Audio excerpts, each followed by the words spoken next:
Hi everyone, welcome back on my YouTube channel. तो दोस्तों, आज की इस वीडियो में मैं आज आप सभी के लिए हिंदी के मुहावरे लेके आया हूँ। आज की इस क्लास में हम 75 प्लस मुहावरे को डिस्कस करेंगे। गाइज, आपके एग्ज़ाम में बार बार पूछ जाते हैं, अगर आप एक बार इन्हें रट लोगे तो दोबारा कभी नहीं भूल पाओगे। एंड एक बात गाइज, हमारी डेली रात को 8:30 बजे क्लास आती है। गाइज, आप इस क्लास को लेना ज़रा भी मिस मत करिएगा, बहुत ही इंपॉर्टेंट क्लास होती है आप सभी के लिए। तो दोस्तों, अगर आप चैनल पर पहली बार आए हो तो चैनल को सब्सक्राइब करिएगा और बेल आइकन को ज़रूर प्रेस करिएगा, ताकि गाइस आपके मोबाइल फ़ोन पर हमारी जब भी नेक्स्ट क्लास आएगी या कोई इंपॉर्टेंट अपडेट आएगा तो हम आपको सबसे पहले इन्फॉर्म कर देंगे। तो दोस्तों चलिए, अब आपका ज़्यादा समय वेस्ट किए बिना हम आज की अपनी क्लास को शुरू करते हैं। तो दोस्तों, आप देख सकते हैं यहाँ पे मुहावरा है एंड उसका अर्थ है। सबसे पहला है यहाँ पे कि अंग अंग खिला जाना। तो इसका क्या अर्थ होगा? इसका अर्थ होगा जवानी आना। गाइस, कहते हैं ना कि देखो उसका अंग अंग खिल गया, मतलब कि जवानी आ गई। जब आपका अंग अंग खिलता है तो आपको जवानी आती है। इस तरह से आपको याद रखना है।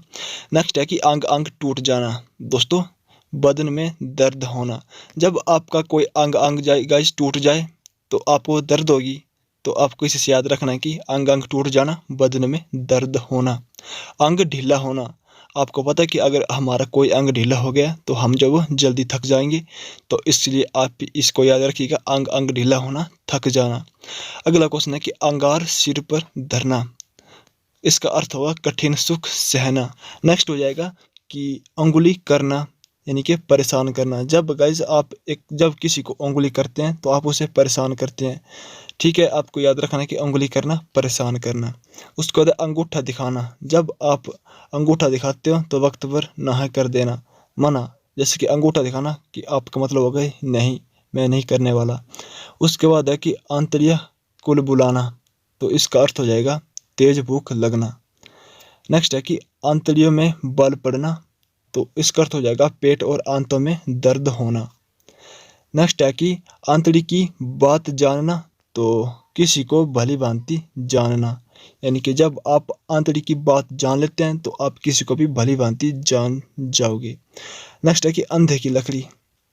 तो जो अंधे की लकड़ी होती है वे एक ही सहारा होता है। जैसे कि मान के चलो कि कोई अंधा है, ठीक है, उसके पास एक लकड़ी है, तो वह दूसरी लकड़ी को कैसे उठाएगा? एक ही लकड़ी है तो उसका एक ही सहारा होगा ना।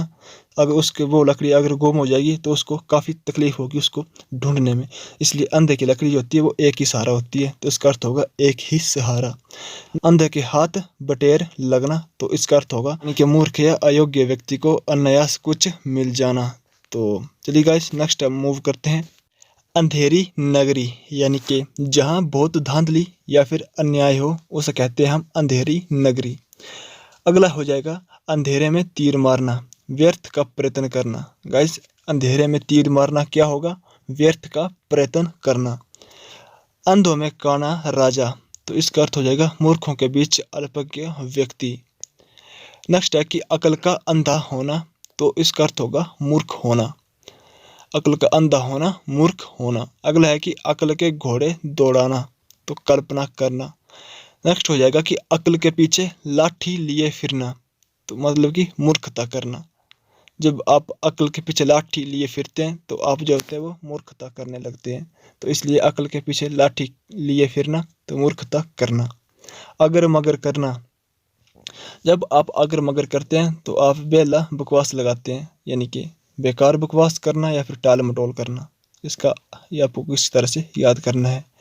अगला कि अपना उल्लू सीधा करना, अपना काम निकालना। गाइस, जब आप अपना काम निकाल लेते हैं और फिर आप उसके काम को नहीं जाते हैं जब वो कहे, तो आप इसका मतलब होता है कि आप अपना ही उल्लू सीधा कर रहे हैं।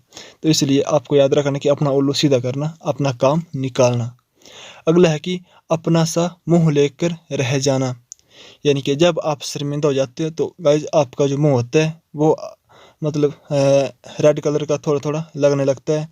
तो इसलिए जब अपना सा मुंह लेकर रह जाना तो मतलब होता है इसका कि शर्मिंदा हो जाना। जब शर्माते हो तो आप अपना ही मुंह लेकर रह जाते हो। अगला कि अपनी खिचड़ी अलग पकाना। तो इसका मतलब होता है कि अलग रहना। जब आप अलग रहोगे तभी तो आप अपनी खिचड़ी को अलग पकाओगे। आपको इसलिए याद रखना है। अगला है कि अपने पाँव में अपने आप कुल्हाड़ी मारना, यानी कि जानबूझकर बुराई करना। जब आप अपने पाँव पर अपने आप जब कुल्हाड़ी मारोगे तो आप मतलब कि इसका कि जानबूझकर बुराई कर रहे हो। अपने पैरों पर खड़ा होना, तो दोस्तों स्वावलंबी होना इसका आंसर हो जाएगा। नेक्स्ट है कि आंख का कांटा खटकने वाला व्यक्ति, यानी कि जो आपके खटकने वाला व्यक्ति होता है, यानी कि जो व्यक्ति आपको पसंद नहीं होते हैं, तो यानी कि इसका मतलब होगा आंख का कांटा आंखों में चुभ रहा है, यानी कि आंख का कांटा है जो कि मुझे पसंद नहीं है, वो लड़का मुझे पसंद नहीं है, मेरी आंख में चुभ रहा है। तो आंख का क्या है, वो कांटा है, इसलिए इसका अर्थ हो जाएगा खटकने वाला व्यक्ति। आंख का तारा बहुत प्रिय व्यक्ति, या ये बहुत ही प्यारा, ठीक है। आंख का जो तारा होता है वह बहुत ही प्यारा होता है, वाह।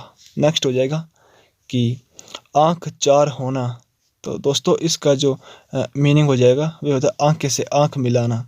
आंख चार होना यानी कि दो आंखें आपकी और दो आंखें उसकी, तो कितनी होगी, चार होगी। तो आंख से आंख जब आप मिलाओगे तो मतलब होगा कि आंख चार होना, आपको इस तरह से याद करना है। नेक्स्ट है कि आंख दिखाना, क्रोध करना। गाइस जब आप क्रोधित होते हैं तो आप एक बात नोटिस जरूर करना, आपकी जो आंखें होती है वो बड़ी बड़ी हो जाती है। जैसे आप क्रोध करते हो, किसी को गुस्सा करते हो, क्रोध से बोलते हो, तो आप अपनी आंखें देखना कितनी बड़ी बड़ी हो जाएगी उस वक्त अपनी आपकी आंखें। तो इसलिए आंख दिखाना, क्रोध करना, इसका हो जाएगा मीनिंग क्रोध करना। नेक्स्ट हो जाएगा कि आंख निकालना, तो गुस्से से देखना। जब आप किसी को बोलते नहीं हो, सिर्फ गुस्से से देखते हो, जैसे कि मान के चलो कि एक छोटा सा बच्चा है, ठीक है, आपके घर में, आप उसे अगर गुस्से से देखोगे, आप बोलोगे नहीं, तो सिर्फ और सिर्फ गुस्से से ही देखोगे ना, तो आप मुंह बंद करके आंखें निकाल के देखोगे, ठीक है, ऐसे, तो वो जो है वो थोड़ा सा झक जाएगा, डर जाएगा, ठीक है। तो इसलिए आंख निकालना, तो गुस्से से देखना। अगला हो जाएगा आंख पथराना, तो इसका अर्थ होगा आंख थक जाना। नेक्स्ट है कि आंखों पर पर्दा पड़ना, यानी कि जब आपकी आंख पर पर्दा पड़ जाए तो आप कुछ नहीं देख सकते, यानी कि अंधा होना। अगला है कि आंतों का बल खुलना, तो जब आंतों का बल खुलता है तो आपको जो वो भूख लगती है, तो पेट भर के भोजन करना, ठीक है। क्या होगा इसका आंसर, पेट भर के भोजन करना। अगला हो जाएगा आंधी के आम, जब आंधी के आम हो जाओगे तो बहुत सस्ती चीज़, यानी कि जब ये आपको इस तरह से याद रखना है कि जैसे मान के चलो कि आंधी आ गई, ठीक है, आंधी आ गई और आंधी की वजह से तूफान आ गए और जो आम है वो अपने आप ही आपके पास आ गए, बहुत सस्ते में ही, मतलब फ्री में ही आपके पास आ गए। तो इसलिए बहुत सस्ती चीज़, जब आंधी से तूफान से कोई चीज़ हमारे पास आ जाती है तो हम बहुत ईजिली उसे ले सकते हैं। इसलिए जो आंधी के आम होते हैं वे बहुत सस्ती चीज़ होती है, जो कि ऐसे ही हमारे पास आ जाती है, ठीक है। आपको सिर्फ इस तरह से याद रखना है गाइस, ये एक ट्रिक है, ना कि आपके लिए ये ज़रूरी है, बट ट्रिक के माध्यम से आप इसे याद रख सकते हो। अगला है कि आंसू का घूंट पीकर रह जाना, हृदय का दुख प्रकट न कर सकना। अगला हो जाएगा कि आकाश पर दिया जलाना, तो इसका मतलब होगा कि ऐंठना। उसके बाद है कि आकाश पाताल एक करना, तो इसका जो मीनिंग होगा कोई प्रयत्न उठाना रखना। नेक्स्ट है कि आकाश बांधना, तो असंभव बात करना। उसके बाद है हमारा कि आकाश से बातें करना, यानी कि बहुत ऊंचा होना। जब आप बहुत ऊंचे होते हो तो आकाश से बातें करते हो, आकाश से बातें करना, बहुत ऊंचा होना।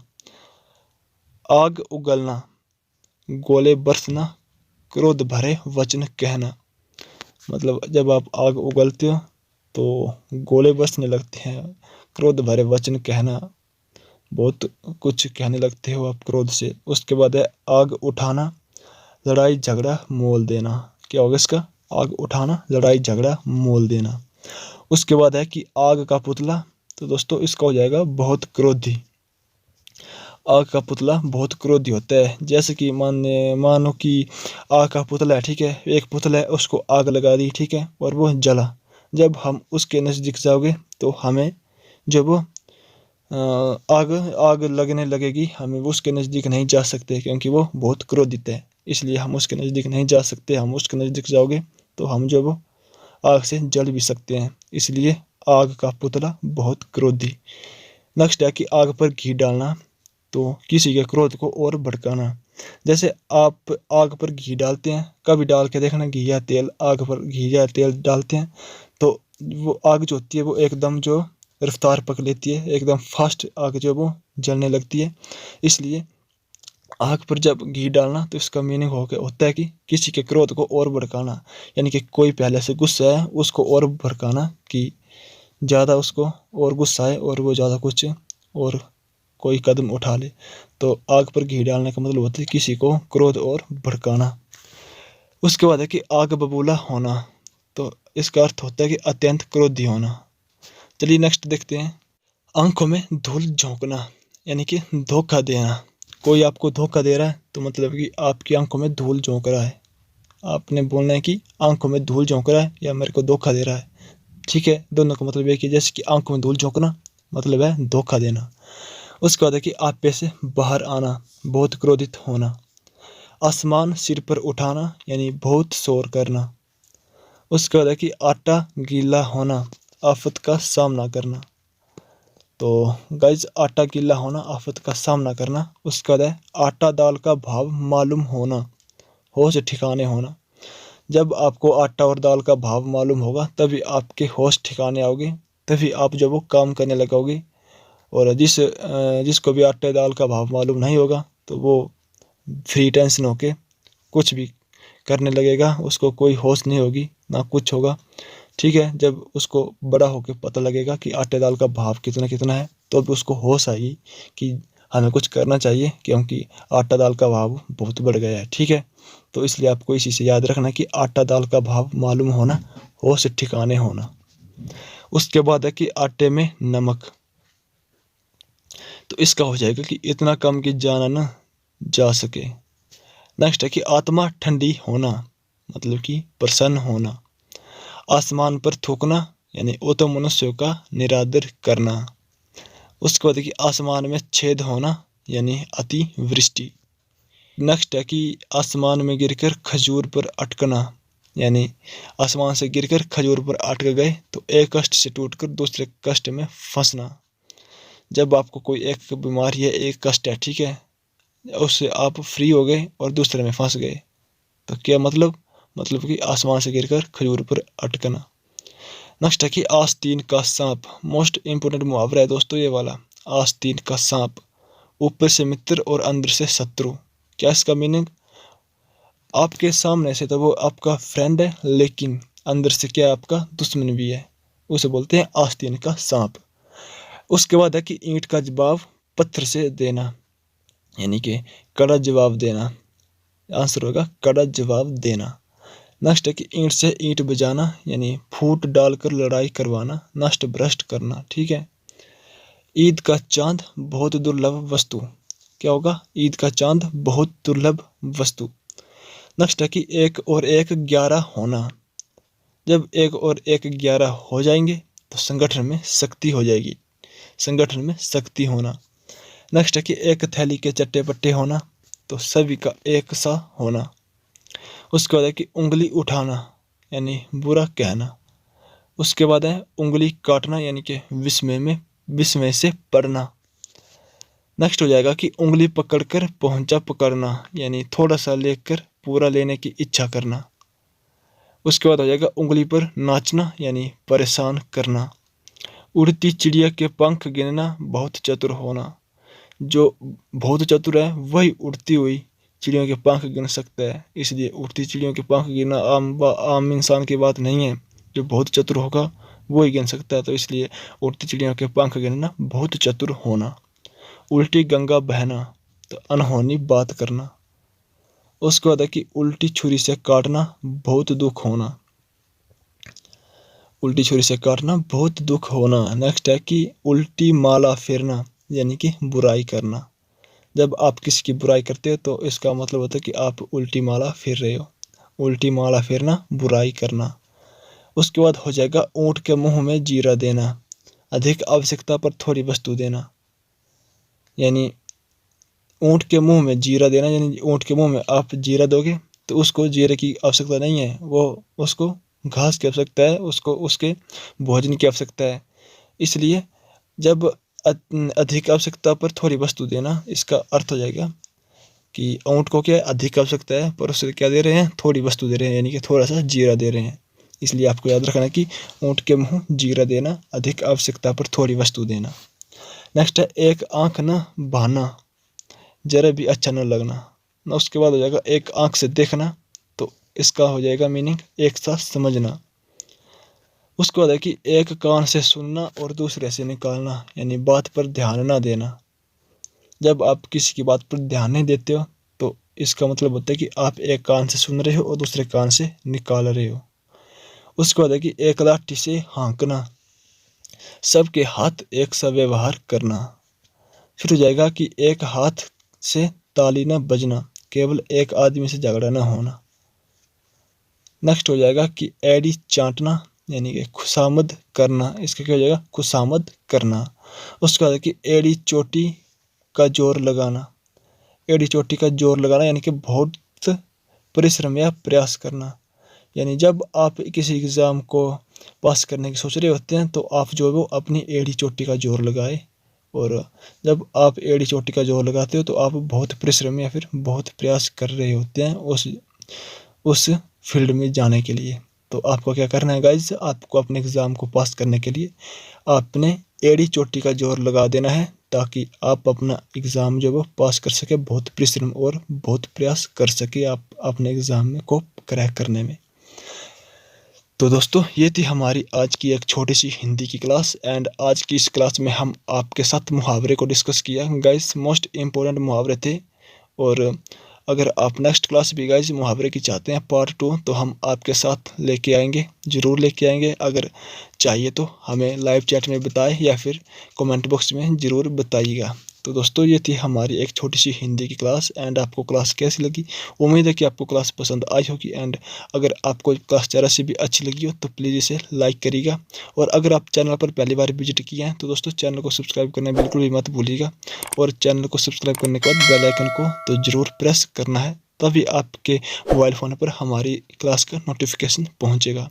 तो चलिए गाइस, फिर मिलते हैं आपको नेक्स्ट इम्पोर्टेंट अपडेट के साथ, या फिर 8:30 बजे वाली नेक्स्ट कल शाम को 8:30 बजे वाली क्लास के साथ। तब तक जय हिंद, जय भारत, वंदे मातरम।